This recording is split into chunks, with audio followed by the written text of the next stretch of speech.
I still remember the smell of fresh hay in the mornings, the way the fields looked when the sun rose over them, and the sound of cows lowing in the barn as if they were calling my name. My farm wasn't just land and animals. It was my dream, my pride, and my reason to wake up every single day. But like every story worth telling, mine didn't start with success. It started with a vision, and with a fire inside me that I thought could never go out. I grew up in a small village where almost every family had some kind of land, a few cows, maybe chickens running around the yard. As a child, I watched my grandfather milk the cows before dawn. His hands were rough, his face weathered, but his movements were steady, like he was performing some kind of sacred ritual. He used to tell me, "The land gives to those who respect it. Treat it well, and it will feed you for life." Those words stuck with me, deep inside, and I believed them with all my heart. When I was old enough, I didn't dream of leaving the village like some of my friends did. No, my dream was to build something right here, my own farm, my own herd, my own piece of life carved out of the soil I had walked on since childhood. I imagined barns filled with animals, fields golden with wheat, and a home where my family could live off the land. To me, it wasn't just work. It was freedom. It was purpose. The beginning wasn't easy. I started with almost nothing, just a small loan, a few cows I bought from neighbors, and a lot of determination. Every morning I woke up before the sun. Even when my body ached from the previous day's work, I milked the cows by hand, carried buckets of water until my arms shook, and worked the soil with tools so old they probably belonged in a museum. But you know what? I didn't care. I was building something. Every drop of sweat, every blister on my hands felt like proof that I was alive and moving forward. I remember the first time I sold milk from my cows. It wasn't much. Just a few jars that I brought into town. I stood at the market, nervous, wondering if anyone would even stop. An old woman was the first to buy. She tasted it, smiled, and said, "This tastes just like the milk my mother used to give me." That moment, that was when I felt like I was doing something right. That was when I knew this wasn't just survival. This was my calling. As the months passed, I bought more animals, a couple of pigs, some chickens, and eventually I saved enough to buy a calf.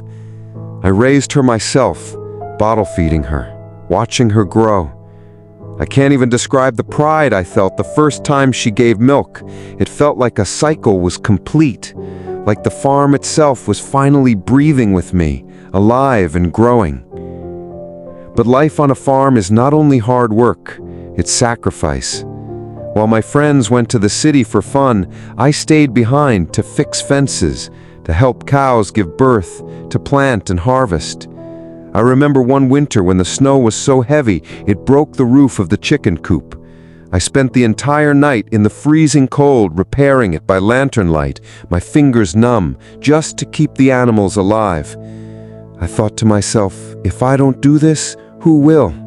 They depend on me. That sense of responsibility never left me. Slowly, my farm started to grow. People in the village began to recognize me. Some even respected me for choosing this life instead of chasing quick money in the city. But inside, I carried more than pride. I carried a sense of destiny. I thought I was building something that would last forever, something my children could inherit. I thought my farm was unshakable, like the earth itself. Looking back now, I realize how naive I was. The farm wasn't just about animals and fields. It was also about numbers, depths, markets, and problems bigger than my hands could fix. But in those early years, I didn't see that. All I saw was a dream turning into reality, and I was blinded by my own belief that nothing could take it away from me. At night, after the day's work was done, I would sit on the porch with a cup of tea, staring at the land. The stars seemed brighter there, the air colder, and the silence deeper. Sometimes I would whisper to myself, "This is mine. I built this." It gave me strength to face the next day, no matter how hard. I wish I could say those days lasted forever. But the truth is, those were just the first chapters of a story that would turn darker, heavier, and more painful than I could ever imagine. But at that time, I was proud. I was hopeful. And I believed with every bone in my body that nothing could break me. That was the beginning. That was how I built the farm I would later lose. The first signs of trouble didn't come like a storm. They came slowly, like cracks in a wall that you don't notice until it's too late. At first, it was just small things: a sick calf, a broken piece of equipment, a late payment from a buyer. I told myself these were normal problems, the kind every farmer faced. But problems have a way of piling up, and soon they were like weights on my shoulders that never seemed to lift. One winter was especially hard. Snow covered the fields for months, and the cows needed more feed than I had stored. Prices for grain went up, and the little money I had saved disappeared faster than I could count. I remember standing in the barn, looking at the animals, feeling their eyes on me as if they were silently asking, "Will you take care of us?" I wanted to scream because I didn't know if I could. Debt started to creep in. At first, I thought I could handle it. Just a small loan to buy more feed, another to repair the tractor. But the numbers kept growing, and the markets didn't care about my hard work. Milk prices dropped, buyers complained, and sometimes they delayed payments for weeks. Meanwhile, the animals still needed food every single day. The land still needed to be worked. There were no days off, no breaks.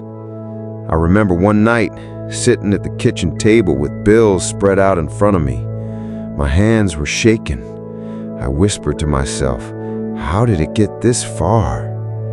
I thought of my grandfather's words about respecting the land. But respect didn't pay the bank. Respect didn't put grain in the barn. For the first time, I felt fear. The kind of fear that keeps you awake at night, staring at the ceiling, wondering what you'll lose first. The stress began to change me. I was always tired, always worried. I snapped at people, even those who tried to help. My friends stopped inviting me to gatherings because I always said no. I couldn't leave the farm, not even for a day, because everything depended on me. The farm that once felt like freedom was starting to feel like a cage. Then came the drought. The summer sun burned the fields until cracks opened in the soil. The grass withered, and the harvest was half of what it should have been. I walked through the fields with my boots kicking up dust, and I felt like the land was mocking me. All those hours, all that sweat, and still, nature reminded me that I was small, powerless. That year, I lost animals. A cow got sick and didn't survive. A piglet died, and I had to bury it myself. Each loss felt like a knife. I had raised them, cared for them, and suddenly they were gone. People might think they're just animals, but to me, they were part of my family. Losing them broke something inside me, piece by piece. The debts grew worse. Collectors started calling. I avoided their numbers, but the ringing of the phone made my chest tighten every time. The bank didn't care that I worked from sunrise to sunset. They wanted numbers, signatures, payments I couldn't make.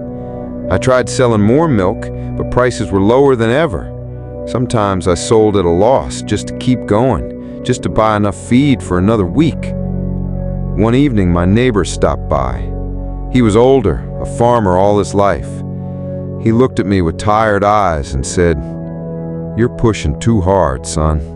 The farm is eating you alive." I laughed bitterly and told him, "I can't stop now.